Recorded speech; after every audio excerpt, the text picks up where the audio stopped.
All right, everyone, welcome back to C.Squared. Now, today we share the stories of Xavier, Manny, and Nikki. And I'd like to actually finish with you by saying that I relate to your story a bit. I've never had to be put out of my home, so I can only experience how challenging it must have been growing up in such hostile environments.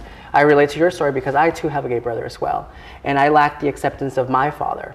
And till this day, it's not a subject that he can actually touch comfortably. So particularly cultural and religious influence and things of that nature. So I just wanted to say that I relate to your story, and I think it's great that you took what many people saw as I guess you can say a downfall, but turned it into something positive by helping others that related to you as well, and accepting themselves and making their unideal circumstances a lot better. So I wanted to kind of end off by this with you. Now that you have all these years of experience, what advice would you give to the viewers watching as far as, you know, those in foster care or maybe parents that are fostering children to better ease this transition and experience for those who live it?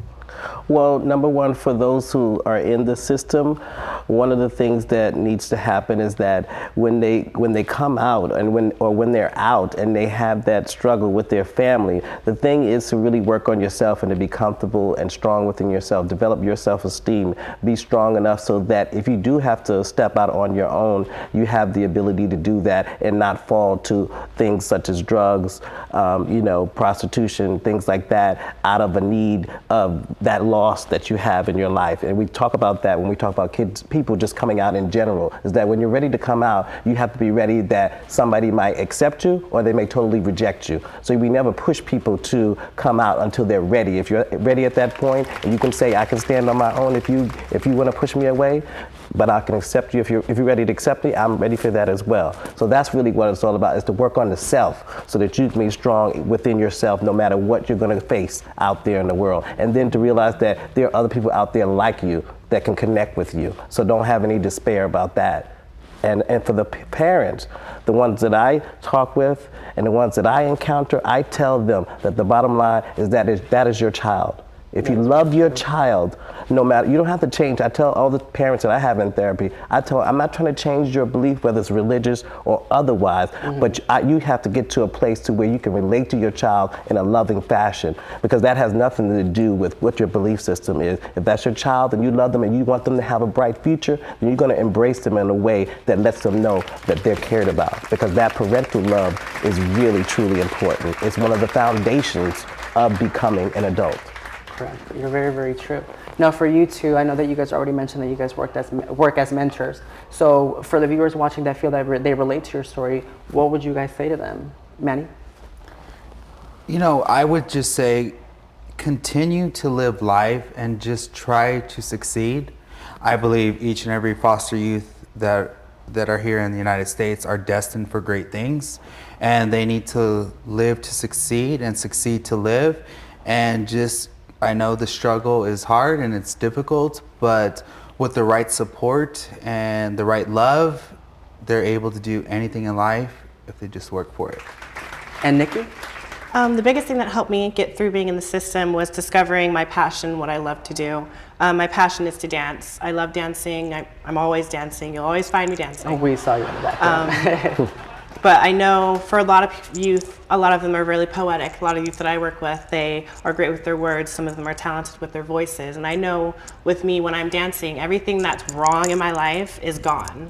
And that gets all the stress that I have and the anger that I have just out the window. And then the biggest thing that also helps me is, yeah, I don't have my blood relatives and I don't have my blood family, but I have friends who love me more than I have ever experienced. I never got told I love you from my actual biological family, but I have best friends who tell me they love me on a daily basis. I have best friends who value my presence, and I just value their presence just as more, and it makes me feel just as confident knowing that someone is valued by me. Someone values me, and that makes me feel like, why would I need the family who didn't value me and didn't care about me when I can simply make my own?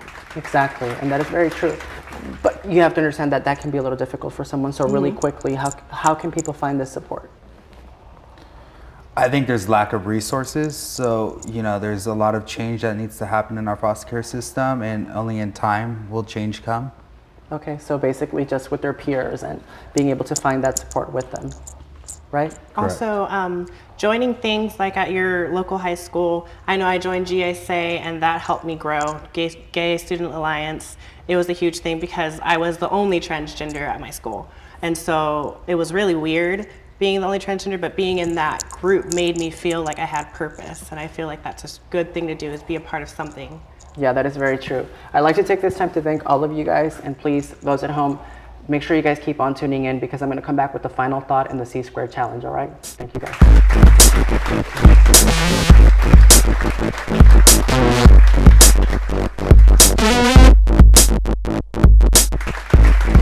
All right, everyone, welcome to the final thought. Just like all of our guests today, there are many more people in our community who face similar experiences. However, it's important to understand that our circumstances do not determine our fate. Every single person on this panel is a demonstration of perseverance and valor, and just like them, we should all strive to become products of our choices and not victims of unfavorable circumstances. So I need every single one of you out there watching to take initiative on ways that we can help out all of our LGBTQ youth in the foster care system to further their prospects of success in an already challenging and demanding society.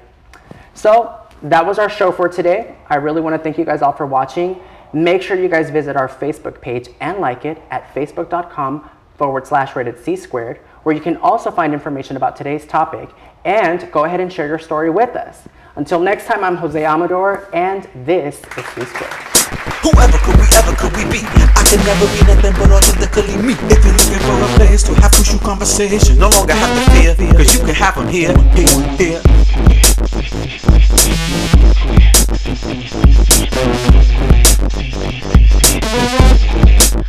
C-Squared.